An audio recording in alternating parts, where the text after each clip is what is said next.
Langit kota itu tampak kelabu ketika aku tiba. Asap kendaraan mengepul, menyesakkan dada. Aku baru saja turun dari bus antar kota, membawa sebuah tas lusuh dan harapan yang tak kalah berat. Tekadku bulat.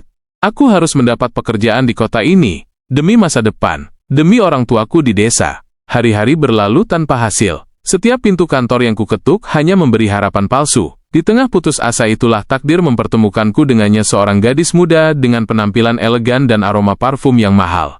Hari itu, aku sedang berdiri di trotoar, merenungkan langkah berikutnya, ketika tiba-tiba aku mendengar teriakan, "Copet! Tolong copet!" Tanpa berpikir panjang, aku berlari mengejar si pelaku yang menyambar tas dari seorang wanita. Beberapa menit kemudian, aku berhasil menjegalnya dan merebut kembali tas itu. Gadis itu tampak sangat terkejut sekaligus bersyukur. "Terima kasih banyak," katanya dengan senyum yang memabukkan. Ia merogoh tasnya dan menyerahkan kartu nama. "Hubungi aku kapanpun kau butuh bantuan." "Ya?" Aku hanya bisa mengangguk, tertegun menatapnya yang kemudian pergi dengan mobil mewahnya. Nama di kartu itu, Nadia. Beberapa hari kemudian, saat aku tengah menyortir pakaian kotor, aku menemukan kembali kartu nama itu. Malam terasa sunyi, dan dorongan untuk mencoba peruntungan muncul. Keesokan harinya, aku memberanikan diri menghubungi nomor yang tertera. Singkat cerita, aku diterima bekerja sebagai sopir pribadi Nadia. Hari demi hari, aku mengenalnya lebih dekat. Bukan sebagai penyelamat jalanan yang kebetulan menyelamatkan tasnya, melainkan sebagai lelaki biasa yang melihat sisi gelap kehidupannya. Ia pulang larut malam, mabuk, tertawa tanpa arah bersama teman-teman clubbingnya. Di balik wajah cantik dan penampilan menawan itu, ada kekosongan yang menjerit. Aku tinggal di rumah kecil samping rumahnya, bukan satu atap, tapi cukup dekat untuk mendengar segala aktivitasnya. Dan di sanalah cerita ini mulai berubah arah. Hari-hari berganti minggu. Kedekatanku dengan Nadia perlahan berubah. Awalnya hanya hubungan antara majikan dan supir, tapi kini terasa lebih dari itu, terutama sejak ia mulai menunjukkan sisi dirinya yang jarang ditampilkan di depan orang lain. "Mas, bisa bantu pasang lampu tidur di kamarku?" Permintaan itu terdengar biasa, tapi malam itu ketika aku masuk ke kamarnya, ia hanya mengenakan baju tidur tipis yang menampakkan lekuk tubuhnya yang menggoda iman. Aku menunduk, berusaha menjaga pandangan, tapi jantungku berdetak tak karuan. Suasana kamar itu, lampu remang, aroma tubuhnya yang harum, semua terasa seperti jebakan. Setelah beberapa kali kejadian serupa, aku mulai sadar. Nadia menggoda aku, entah karena ia kesepian, atau memang sedang bermain-main. Tapi setiap kali ia menyentuh batas, aku berusaha mundur. Bukan karena aku tidak tergoda, tapi justru karena aku terlalu takut. Bukan hanya takut pada dosa, tapi juga pada sesuatu yang lebih nyata, penyakit, luka, kerusakan jiwa, yang bisa terjadi dari hubungan tanpa arah. Suatu malam, aku membantunya masuk ke kamar, karena ia pulang dalam keadaan mabuk berat. Ia muntah mengenai bajunya, dan aku membantu membawanya ke tempat tidur. Bersama emboh pembantu tuanya, aku membantu mengganti bajunya. Tapi saat emboh keluar untuk mengambil handuk, mataku tak sengaja menatap tubuhnya. Malam itu aku tidak bisa tidur. Bayangan itu menghantui, menyusup ke dalam mimpiku. Dan untuk pertama kalinya, aku menyadari, aku menginginkannya. Tapi aku juga takut kehilangannya. Suatu hari, Nadia duduk di kursi belakang mobil dalam perjalanan pulang. Diam tanpa kata. Lalu ia berkata pelan, "Kamu tahu, aku tidak punya siapa-siapa. Aku hanya menoleh sekilas lewat kaca spion.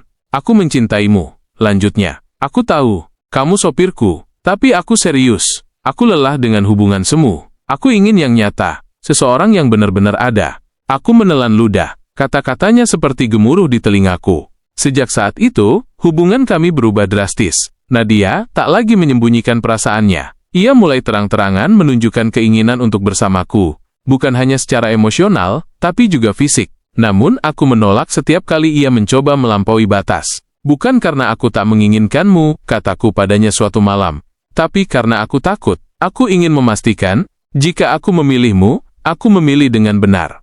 Nadia menatapku lama. "Apa maksudmu?" "Aku ingin kita memeriksakan diri. Aku ingin tahu kita benar-benar sehat. Aku ingin kamu menjadi ibu dari anak-anakku. Tapi aku juga ingin anak-anak kita tumbuh dari rahim yang bersih. Dari cinta yang tidak tergesa-gesa." Ia terdiam lama. Matanya berkaca-kaca. "Kamu orang pertama yang memintaku seperti itu."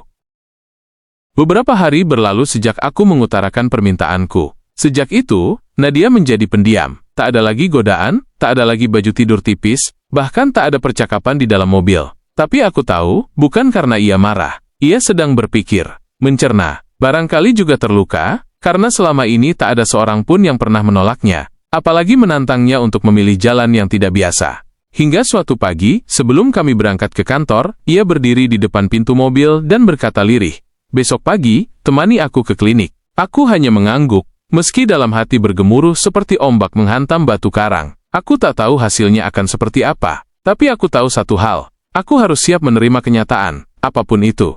Hari itu, kami duduk berdampingan di ruang tunggu klinik. Tangannya gemetar. Aku menggenggamnya.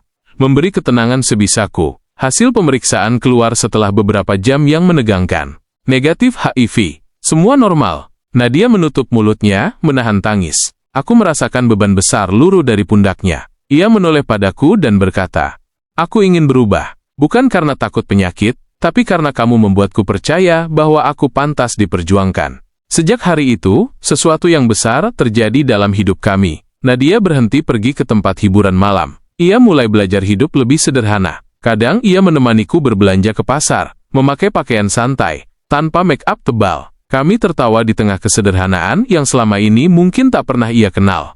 Pada suatu sore, di balkon rumah kecilku yang berdampingan dengan rumahnya, aku melamun memandang langit. Ia duduk di sampingku, bersandar di bahuku. Aku pernah berpikir, kebahagiaan itu dibeli, katanya. Mobil mewah, pesta, teman-teman berkelas. Tapi kamu membuatku tahu, kebahagiaan itu ditemukan. Aku menoleh padanya dan bertanya pelan, "Kau yakin ingin berjalan bersamaku di jalan ini?" Ia mengangguk, tersenyum sambil menatap mataku. "Selama kamu masih ingin aku menjadi ibu dari anak-anakmu, aku akan tetap di sini."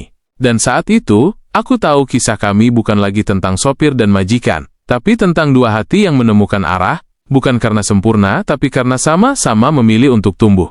Apakah kamu ingin cerita ini berlanjut lagi ke babak kehidupan rumah tangga mereka? Bisa Anda tulis di kolom komentar.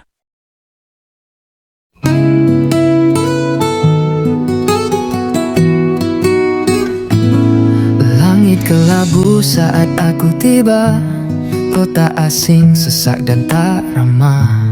Hanya tas lusuh dan harapan menuntunku ke sebuah tujuan. Tak kuduga kau datang di jalan dengan senyum dan kartu harapan.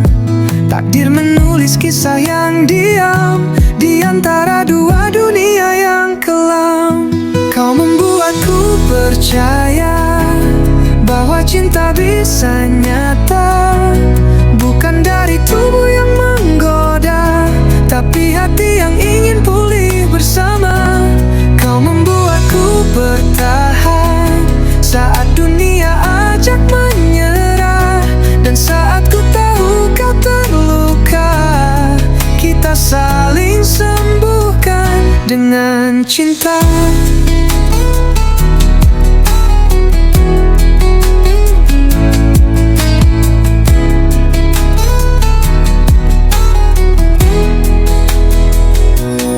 Di balik gaun dan lampu kamar, ada tangis yang tak kau suara. Ku pilih menjauh dari goda, karena ku ingin kita punya arah. Tak ku inginkan cinta terburu, tapi cinta yang penuh restu. Ku tawarkan jalan tak biasa, kau genggam tanganku tanpa ragu. Kau membuatku percaya bahwa cinta bisa nyata, bukan dari nafsu yang menyala, tapi janji untuk saling menjaga. Kau membuatku bertahan saat rindu jadi ujian, dan saat ku tahu kau setia, aku tahu inilah jalannya. Dari ruang tunggu yang sunyi hingga tawa di pasar pagi, kita tumbuh tak lagi sendiri. Dalam luka, dalam janji suci, kau membuatku percaya aku layak jadi penjaga, dan kau layak jadi ibu dari cinta yang tak perlu mewah.